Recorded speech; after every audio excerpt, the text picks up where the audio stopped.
Assalamu alaykum, hurmatli obunachilar. Ina keyingi ishimiz, sizlarga obzor etib beradigan ishimiz zabor bo'ldi. Yuzangiz ko'rib baho berasizlar. Bu ishimiz Ufa shahrining Stariy Baltachovo degan qishlog'ida bo'ldi. Bir qator ko'rsatib obzor etib beramiz. Kelaverasizlar. Tommalarimizning balandligi 1.80 bo'ldi. Arqalar 1.60 dan bo'ldi.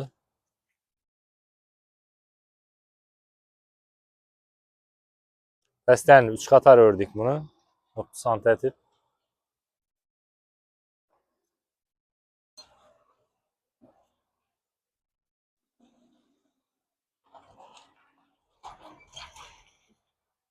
Bellerine yine demir koyduk.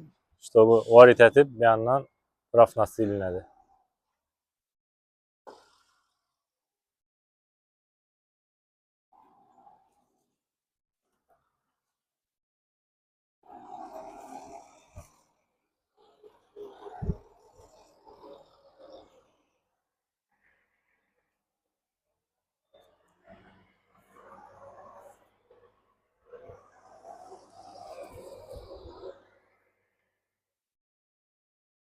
Bir anlamadım.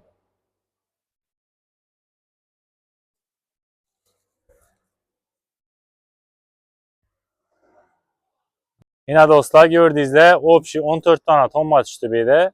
Belentliki 1.60'dan oldu. Eldindeki 2 kaletkeneki 1.80'dan oldu. Narxına gələn olmasaq, metri 3500 rubuldan oldu. Bu aralar ise 2200 rubuldan kvadratına hesaplandı.